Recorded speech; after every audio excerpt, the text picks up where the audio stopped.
Greetings. And here we are. We're back in the dark side of the labyrinth. So, a little question for you. What do you think of when you think of fairy tales? Of course, I know a lot of us were brought up on the Disney movies and the very, very Disneyized version of a lot of fairy tales. However, many of those fairy tales that we might have enjoyed as children through maybe a Disney film, many of those fairy tales actually had, well, some pretty sinister origins. In fact, many of the tales that were written by especially the brothers Grimm and even Hans Christian Andersen were actually originally meant to be more cautionary tales and meant for a more adult audience. Now, as far as some of my personal favorites go, by the Grimm Brothers, I absolutely love Snow White, hence my outfit for this episode. I love Snow White. I love Sleeping Beauty. That's another one of my favorites. I like Cinderella. I also like Snow White and Rose Red. That's a cool little story as well. And as far as Hans Christian Andersen, my favorite story is hands down Little Mermaid. That was one of my favorite movies growing up. And and later on I read the actual story, and of course it definitely took a different turn than the Disney movie that I was familiar with growing up. But I enjoy the story anyway. And and Hans Christian Andersen was a very brilliant storyteller, as were the Grimm Brothers. The Grimm Brothers are also responsible for stories like Hansel and Gretel, Rumpelstiltskin, which really, really freaked me out as a kid, I will say. Also Little Red Riding Hood, and many, many other stories, pretty much too numerous to name. I will be discussing my two favorites, Snow White and The Little Mermaid, a little bit later. But first, let's explore the lives of the men who are responsible for bringing us these stories. Now, when we talk about the Grimm Brothers, let's begin with their names. Their names at birth given to them were Jacob Ludwig Karl Grimm and Wilhelm Karl Grimm. And both men, they were born in the later part of the 18th century and died in the mid-19th century. Now, Jacob and Wilhelm were German academics. They were cultural researchers and collectors of folklore and tales of old. They were among the first and best known collectors of German and other European folk tales and legends. Now, unfortunately for Jacob and Wilhelm, their father passed away in 1796, leaving the family impoverished. Their father's death affected the two boys very much, and later on they did attend the University of Marburg, where they began their research on German history, German folklore, and that is also where they began their little adventure in collecting all of the folk tales. In addition to that, they also loved researching the history behind the German language.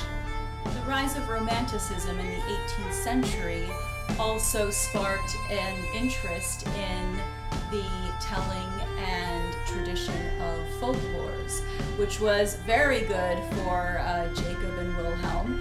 And they developed a methodology for collecting such tales.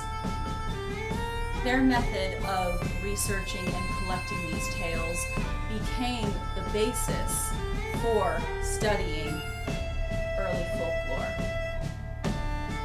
Through their life, their collecting of such stories grew almost nonstop and very quickly jumped from 156 stories in their collections to over 200.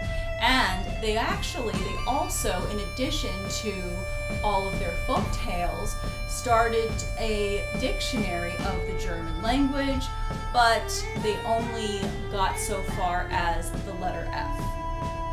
The legacy of Jacob and Wilhelm Grimm contained vast amounts of legends, novellas, and folklore, the vast majority of which was not at all intended for children.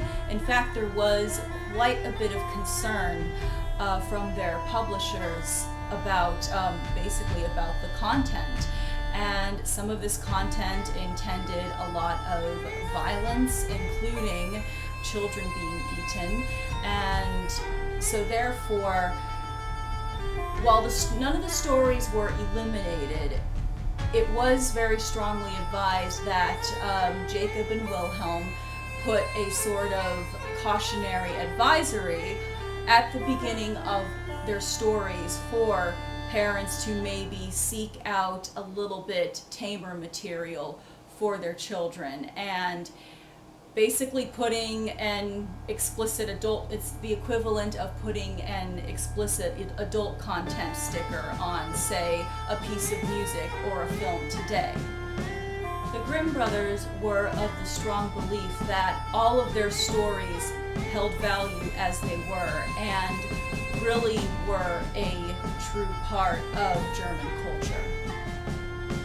In fact, the stories were written during a time when much of discipline relied on fear. For instance, Hansel and Gretel and Little Red Riding Hood were basically seen as really good cautionary tales for children when it came to, playing in the woods. It has also been said that many of their stories were also inspired by the Black Forest of Germany, which in itself does have a very interesting history to it and might make for another episode. Who knows? We'll see. Now we move on to Hans Christian Andersen, who was born in 1805 in Denmark. Now, despite being a very prolific writer, he wrote travelogues, he wrote all sorts of literary works, but he is best known for his fairy tales. Now, some of his fairy tale works include The Little Mermaid, which I mentioned earlier, also The Magic Girl, The Emperor's New Clothes, and The Ugly Duckling. He also wrote The Snow Queen and Thumbelina, among many, many other works. In fact, his works spanned over 9 volumes and 156 pieces. Now, Hans Christian Andersen actually came from very humble beginnings. His father only had an elementary school education, and his mother was a illiterate washerwoman, a laundress, if you will. However, that did not stop Hans's father from reading him stories, particularly the Arabian Nights. Now, unfortunately, Hans's father would suffer the same fate as Jacob and Wilhelm Grimm. Hans's father unfortunately passed away, and when his mother remarried, Hans was sent to a school for poor children. And at 14, he moved to Copenhagen to try and seek work as an actor. And it is said that he had an excellent soprano voice at that time and was accepted into the Royal Danish Theatre. However, when his voice started to change, things took a little bit of a different turn. A member of that theater company actually told Hans that he considered Hans a poet. And, well, Hans took that very seriously and started writing from there. Well, now that we have some history on the men that wrote these wonderful works, let us then move on to my 2 favorites by these men, and that would be Snow White and The Little Mermaid. Now, we might do a little comparison of the Disneyized version versus the original versions of Snow White and the Little Mermaid. Now, I have heard some people say that they do consider even the Disney version of Snow White to be quite dark. However, there are still differences between that 1937 film and the original tale of the Brothers Grimm. Now, they both have the components of a magic mirror, an evil queen, a poisoned apple, and a glass coffin, and they also have 7 dwarves. Now, the dwarves actually were not given individual names until the 1912 Broadway play, Snow White and the 7 Dwarfs. And then in the 1937 film, they were named again. However, they were given different names than what the names of the dwarves were in the 1912 Broadway play.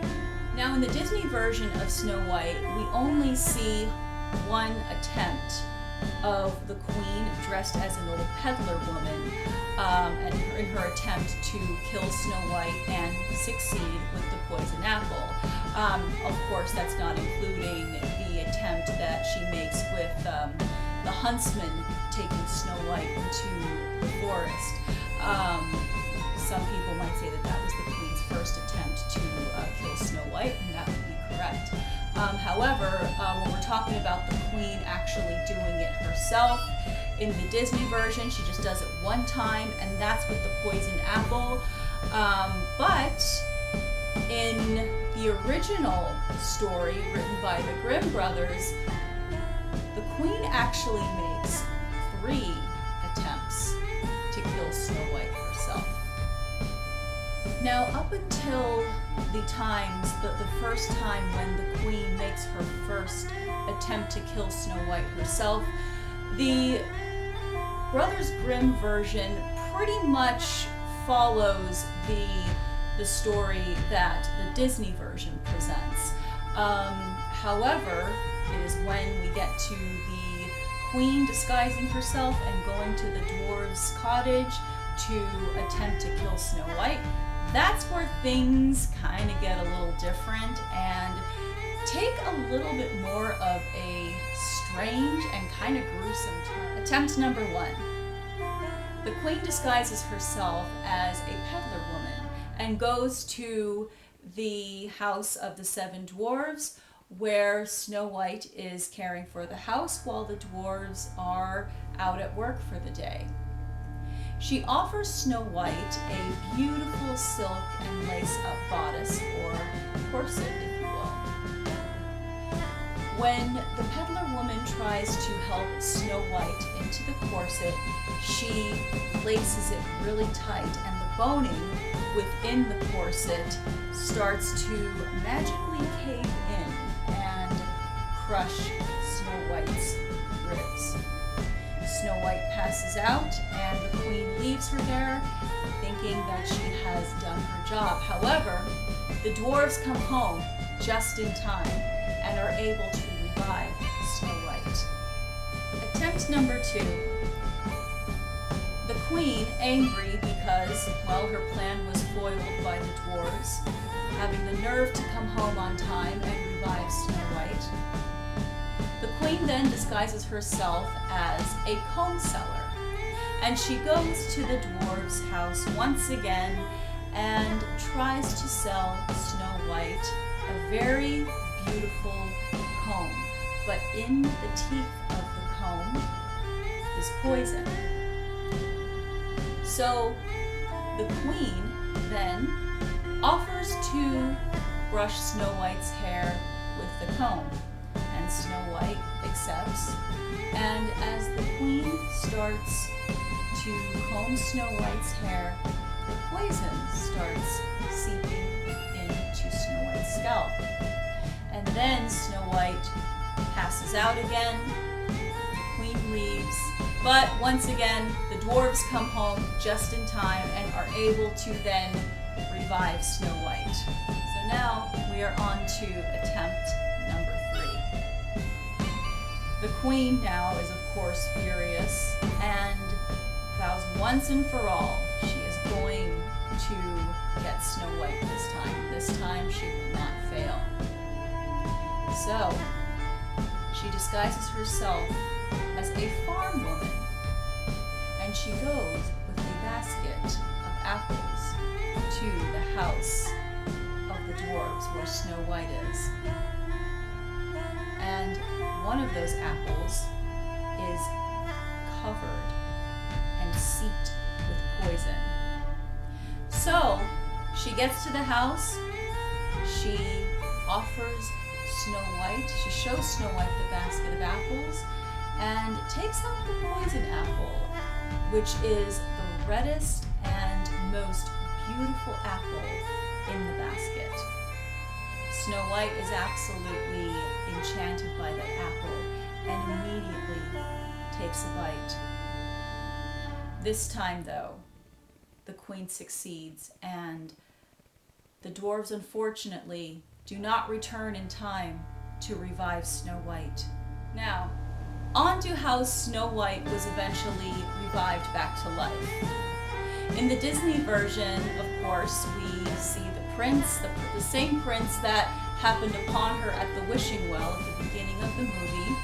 The prince comes upon her in the glass coffin while the dwarves and the forest animals are keeping vigil. Of course, he is overcome with grief and he gives her a kiss. And it is that kiss that actually revives her back to life. Very, very romantic, yes, but not quite how it happened in the story by Jacob and Wilhelm Grimm. Now, in their story, in the second edition, they actually had two different endings of how, when it came to how Snow White was eventually revived back to life.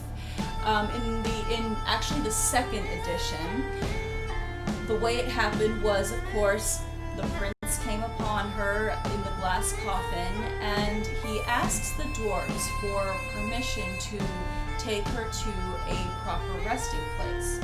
The dwarves do give their consent, and that is when the prince puts a lifeless Snow White onto his horse, and they start toward his palace.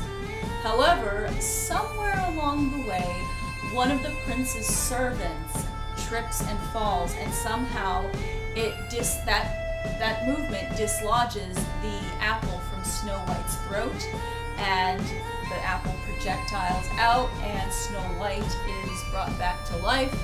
The prince is overjoyed, and they continue to his palace, but this time to get married. Now, before I continue, I will clarify that the apple that eventually killed Snow White actually had remained lodged in her throat, and she died not only by the poison in the apple, but also by choking on that particular apple. Now, in the first edition of Snow White, the way Snow White was brought back to life was the prince was able to bring a lifeless Snow White back to his castle without any mishaps, without any servants, tripping and falling and therefore dislodging the apple from her throat. He does bring her back to his palace.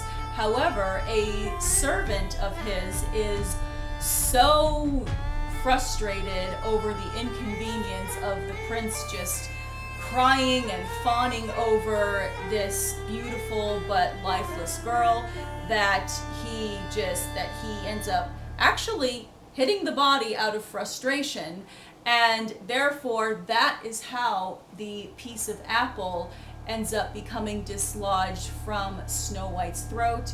Once again, the prince is overjoyed, and he and Snow White end up planning a wedding. Now, the ending of Jacob and Wilhelm Grimm's Snow White doesn't quite end there. What about the queen? Whatever happens to her? Well, in the film, we see her fall to her death from a cliff. That's basically how that happens. However, in the Brothers Grimm version, the prince and Snow White, they're planning their wedding. They invite everybody to their wedding, including Snow White's stepmother. And the stepmother is still unaware that Snow White is alive. She still thinks that her stepdaughter is dead. So she asks her magic mirror, who is the fairest in the land, and the mirror answers, the prince's bride is the fairest of them all. Now the queen, still unaware that the prince's bride is in fact her stepdaughter Snow White, she is enraged and goes to the wedding to investigate. When she sees that it's Snow White, she is so just filled with anger that she ends up sowing chaos, and the prince then sees her as a threat. And not only does he see her as a threat, he decides to punish the queen for being such a threat. He orders the queen to wear iron hot slippers on her feet and dance until basically she's dead. So, there you have Snow White. A happy ending for Snow White and the Prince, but not quite the Disneyized version that we all might be used to. Okay, so we got to the end of Snow White. Now let's move on to The Little Mermaid. And I will say, if you don't want your original impression of the Disney Little Mermaid and Sebastian the Crab singing Under the Sea, if you don't want that image darkened in any way, I guess you could say, you might want to stop watching this, because the Hans Christian Andersen story isn't quite so happy, if you will. Now, in Hans Christian Andersen's story, the Little Mermaid, she does live with her widowed father. That part is synonymous with the Disney movie, as well as her grandmother. And she does have sisters. And the way it happens, the way the mermaid comes across the human world, if you will, and how she desires so much to become a human is at the age of 15. That is when a mermaid or merman is allowed to swim to the surface and catch a glimpse of the human world, which I know kind of goes against the Disney version, in which all merfolk are forbidden from ever going to the surface. However, in Hans Christian Andersen's story, when they're 15, they're allowed to go up and basically just have a look. And the mermaid, who is the youngest of her siblings, has to listen to her sisters tell of all of the things they saw on the surface of the water. And the mermaid is absolutely just enchanted by what she hears. So she looks to the day of her 15th year, because that is when she will finally be able to go up to the surface and catch a glimpse of the human world. Now, when the time comes, finally, for the mermaid, the Little Mermaid, to have her chance at going up to the surface, that is when she goes to the surface, she looks, peers out above the water, and she sees a ship. And on that ship, there is a celebration, and that celebration is the birthday of a very handsome prince. Now, this part is very synonymous with the Disney movie. The mermaid is immediately taken by the prince. She falls in love, but then a violent storm hits their ship and the prince is knocked overboard. She saves him and keeps vigil over him until a lady and a bunch of ladies in waiting find him.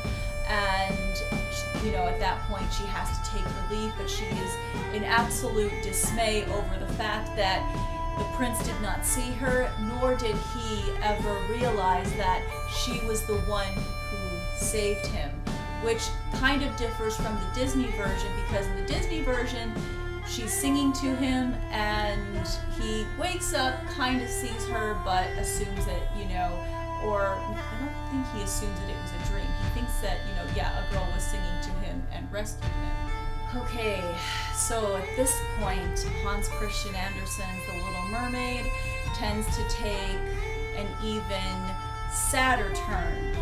Now, the mermaid, of course, she can't stop thinking of the prince. She's very sad, very melancholy, and so she asks her grandmother if humans can live as long as merfolk. And her grandmother answers her saying that humans do have a much shorter lifespan than a merfolk's 300 years.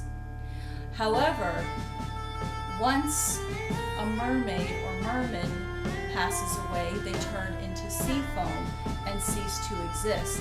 However, humans, when they pass on, they have an eternal soul that lives on. So upon hearing that, the mermaid is quite desperate and longs for not only the prince but also an eternal soul. So this is when she visits the sea witch in a very dangerous part of the ocean. The sea witch agrees to give the mermaid what she wants, however, not without some form of payment. Like the Disney movie, the mermaid in the Hans Christian Andersen story has a very, very enchanting voice, particularly a very enchanting singing voice. And of course, that's what the sea witch wants. However, her bargaining doesn't stop there. The sea witch, in addition to the mermaid's voice, also wants the mermaid's tongue. So, she agrees to give the mermaid a potion and tells the mermaid that when she takes it, she will feel like there are knives in her throat, or just very, very sharp objects within her throat. However, when she wakes up, she will have human legs and will be able to dance as no human has ever danced before. But here's where it also takes another kind of a strange turn, that anytime the mermaid moves or walks with her new legs, it's going to feel like there are many, many knives just poking at her feet and stabbing at her feet. So this poor mermaid, she not only loses her voice and her tongue, but anytime she walks, she's going to feel just this sharp, excruciating pain. However, she does this because she really desperately wants the prince and an eternal soul. However, there is a catch. Like the Disney movie, the mermaid has a very, very small amount of time to get the prince to fall in love with her and marry her. However, in Hans Christian Andersen's story, if the prince does not fall in love and marry her and ends up marrying someone else, on the first day that he marries somebody else, the mermaid will then turn into sea foam as she dies of a broken heart, and she will cease to exist. So the mermaid does agree to the arrangement, and she takes the potion and swims up to the surface. It is there, she drinks the potion and feels, as the sea witch told her, as if 1,000 knives are piercing through her. She collapses on the palace steps and is found by the prince, and he is immediately taken by her beauty and grace, despite the fact that she cannot talk.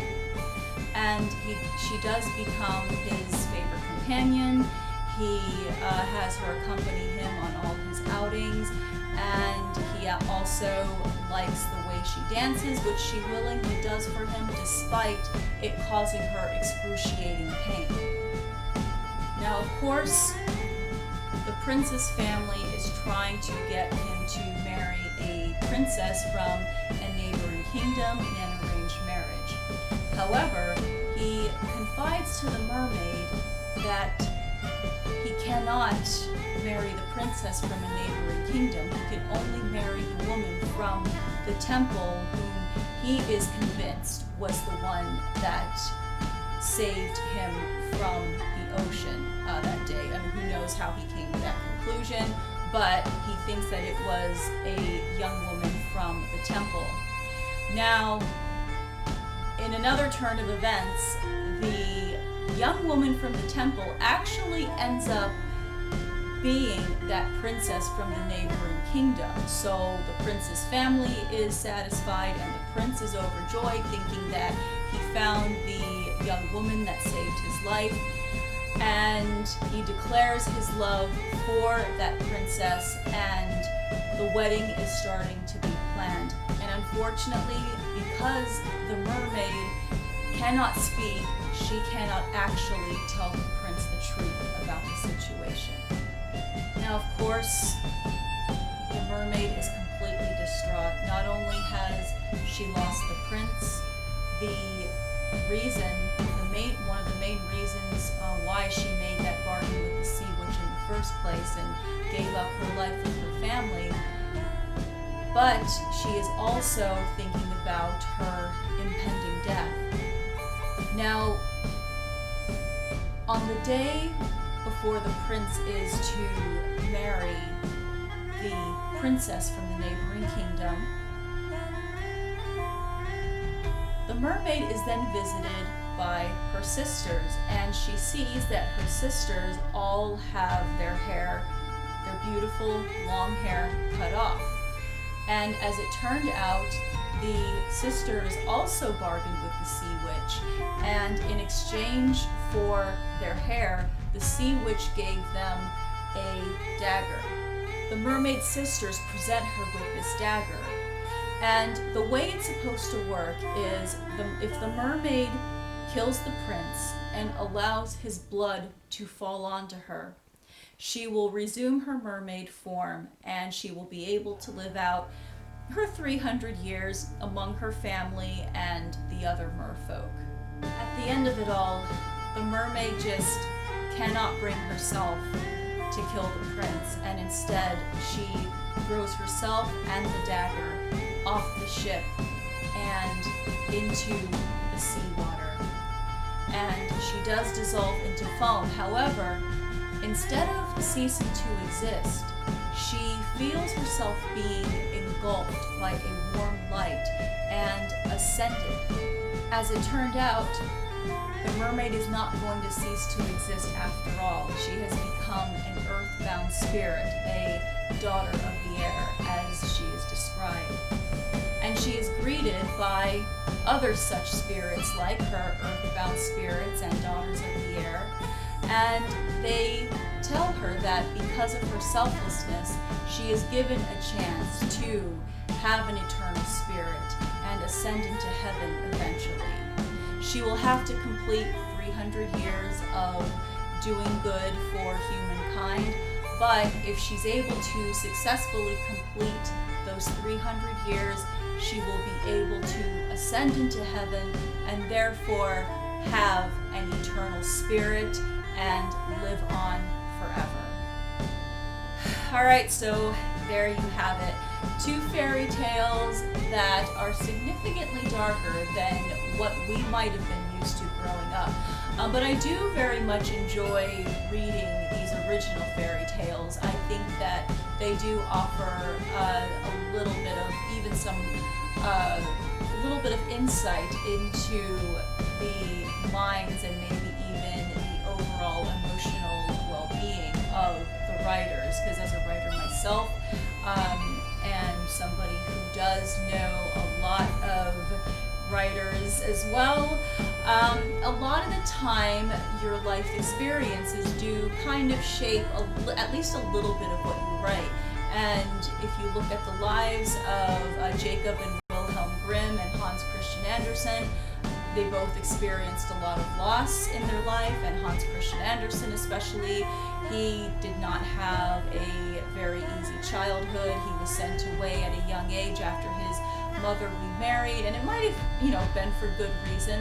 But I do believe that, perhaps his life experiences maybe shaped what he wrote, and because I find that to be true about a lot of writers and storytellers. But I do hope you enjoyed this second episode of The Dark Side of the Labyrinth, and I will be back with a third episode very soon.